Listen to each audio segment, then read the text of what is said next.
everyone, my name's idris.wmv and I'm going to talk to you about my social enterprise. Johnson Najoli is one of the 10 teens killed this year as a result of knife crime, and also a very close friend of mine. The objective of my social enterprise stands at delivering a youth mentoring scheme entitled YATA, short for Youths Aiming to Aspire, for ages 11 to 18. The purpose is to get to the heart of the behaviour of the troubled teens, as I feel that the media's reasoning, being music and video games, play a minor role in this, and rather learning difficulties in schools, failure to understand learning topics, family issues in schools, low confidence, which leads to frustration, distractions to others, detentions, which then leads to suspension from schools, plays a slightly bigger role in this. With funding, I hope to establish an online presence, also consisting of videos on scenarios on how the youth of today should deal with certain situations, as well as contact numbers, blogs and forums. Also, to build an experienced team of 4 to 5 experienced staff, both paid and volunteers. And the purpose of that is to help reconnect with these youths and to tackle this gun and knife culture, and to possibly share experiences, prepare workshops, help with reading and writing, social skills, leadership and self-worth. And finally, their rights as citizens, the ramifications of their actions.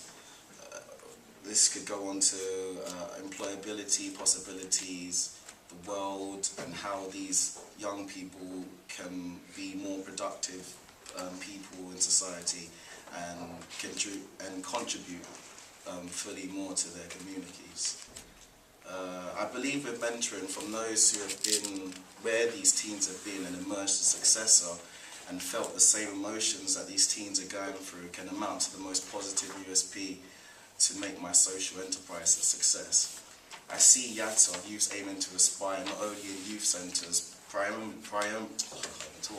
primarily where I want it to be, but also like teaching functions and like being invited to come to these places and deliver and help advice, and also to offer something that the conventional learning institute can't cater to.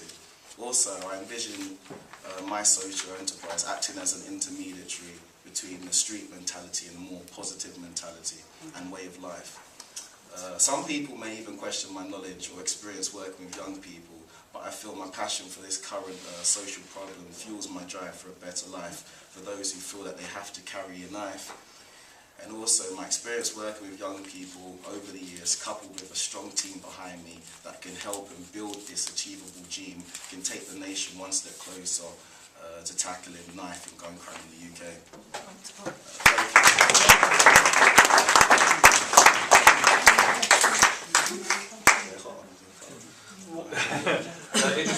What you're planning on doing is a number of very complex interventions with children or young people whose personal lives, family lives, etc. are very, very complicated. Yeah.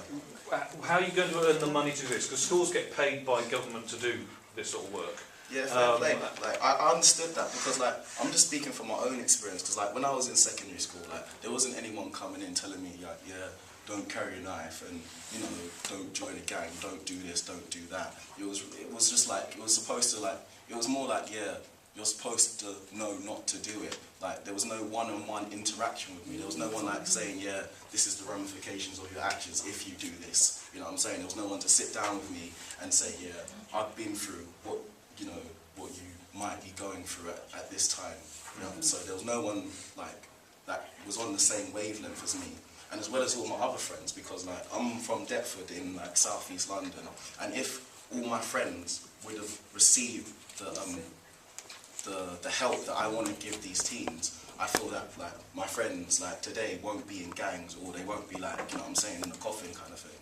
So I just feel that there isn't enough like focused help. Okay. And how do we pay for that? How's that? What's your enterprising activity that you do to generate income to pay for that to happen? Just fundraising, just like appealing to like, I don't know, like I know it's a bit out there, just like people that want to listen, just like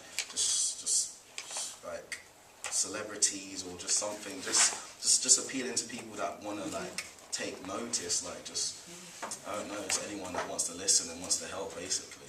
Okay. I know it helps out there, just like, it just needs to come, kind of thing. Okay, thank you very much. And I've got a question, by the way. Oh, there's a question in the back.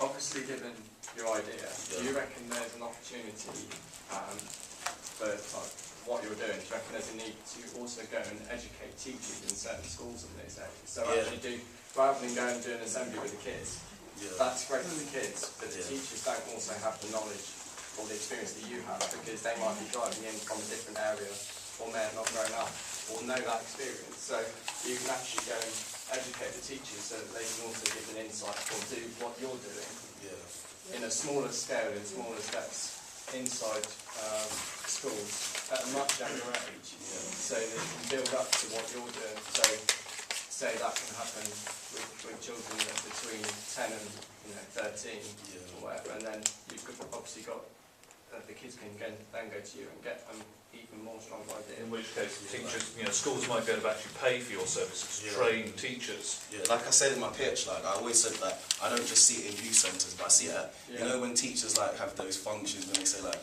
oh, you're off a teachers training day. That's where I see us coming in and like just delivering advice to these teachers on how to deal with these certain situations. Like, if a kid comes to you like, I'm having some sort of troubles with this, can you help me? Some teachers may not know how to deal with it, but like if we came and taught them, they would know what I'm saying, they'll know how to deal with the situation, kind of thing.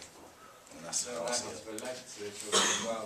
That must be a big reason for it. It's also they won't know how to relate because they haven't gone through the same experiences. So, exactly. If they're not just told why the kids like that or what's going through, then they might actually have a better idea of how to relate to these children and their problems and understand why they've got these problems.